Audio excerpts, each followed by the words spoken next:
Cinémagique. Bonjour, bienvenue sur cette nouvelle vidéo du calendrier de mes attractions qui m'ont marqué étant plus jeune. Très content parce qu'aujourd'hui, on revient en France, on revient au Walt Disney Studios à Disneyland Paris pour parler d'une de mes attractions préférées, Cinémagique. Non mais ça marche pas vraiment parce que Cinémagique c'est un spectacle. Je m'en fous, c'est ma chaîne, je fais ce que je veux, Cinémagique, je le mets dans mes attractions. Voilà. Mais il veut quoi lui? Il veut un coup de pied aussi?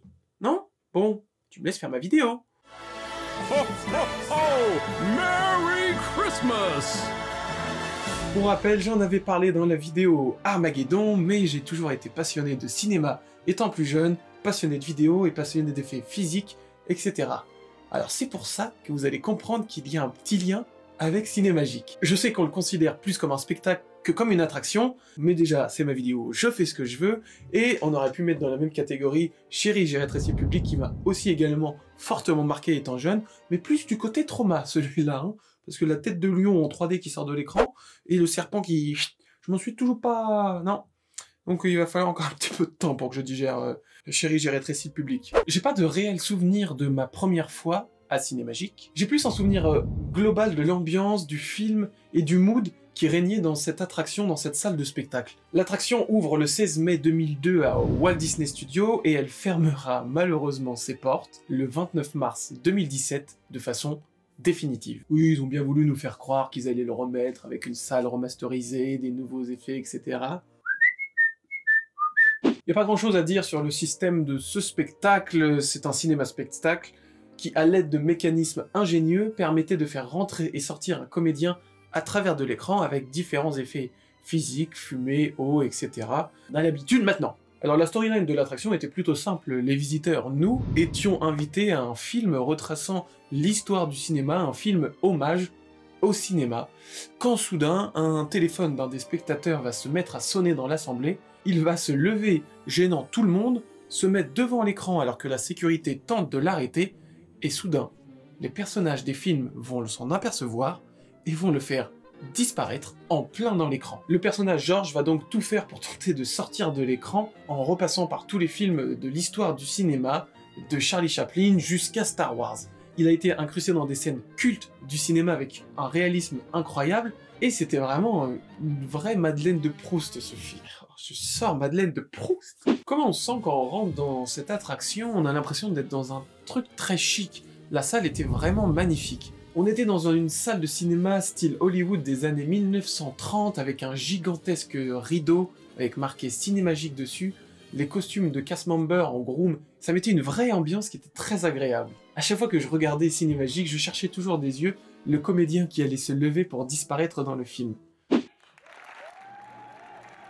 Cinémagique, ah. La musique aussi, de toute façon la musique sur les attractions, c'est très très important.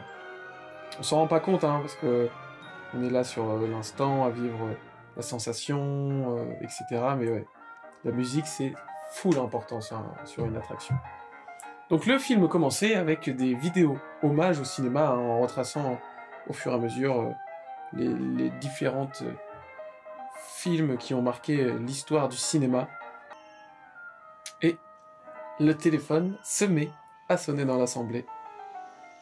Et George commence à se lever, à déranger tout le monde pour répondre à son téléphone. Voilà, il est sur scène pendant que la sécurité essaye de l'arrêter. Et c'est à ce moment-là que les personnages vont se rendre compte qu'il est là.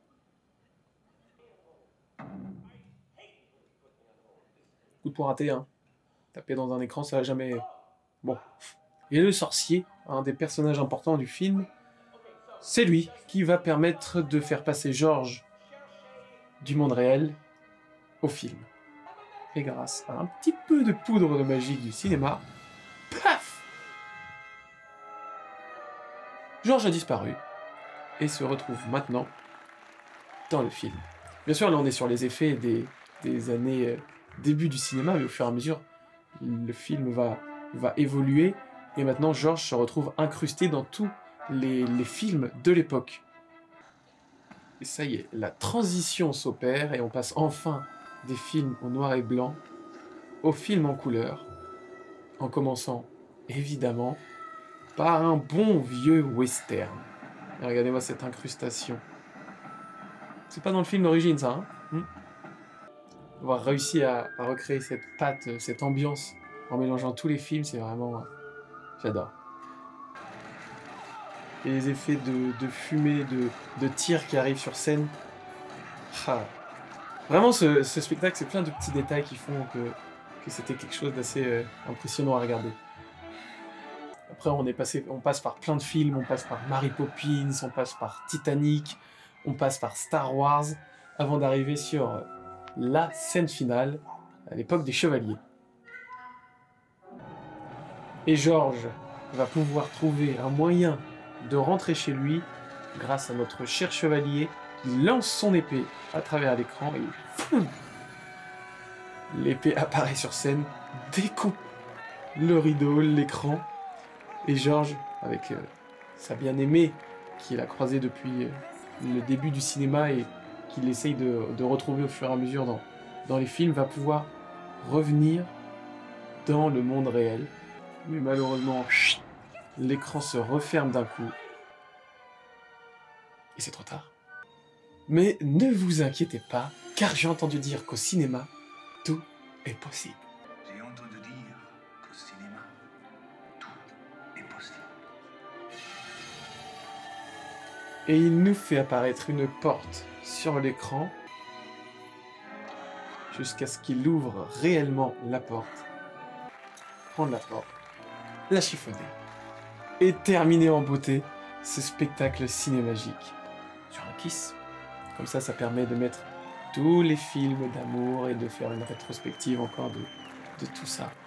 Bref, si vous ne l'aviez pas compris, j'adore Cinémagique et ça me manque.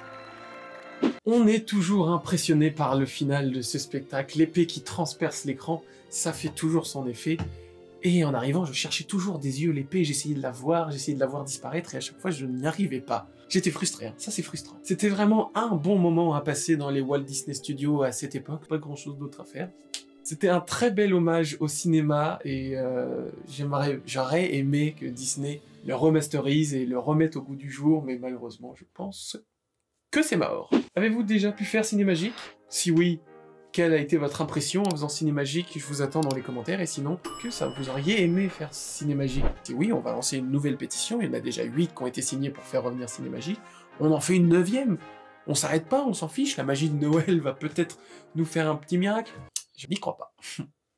Merci d'avoir regardé cette vidéo jusqu'ici, je vous rappelle qu'on est sur le calendrier de l'Avent, une vidéo par jour jusqu'au 24, alors n'hésitez pas à vous abonner pour ne rien louper des futures vidéos.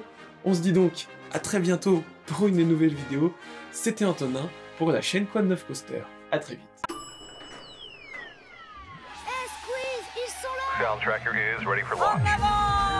Wildest ride in the wilderness. Nothing to worry about, right, fellas? Attention à tous les rangers de l'espace. N'appelle pas Monsieur Stark! De vos couleurs, immonde cafard!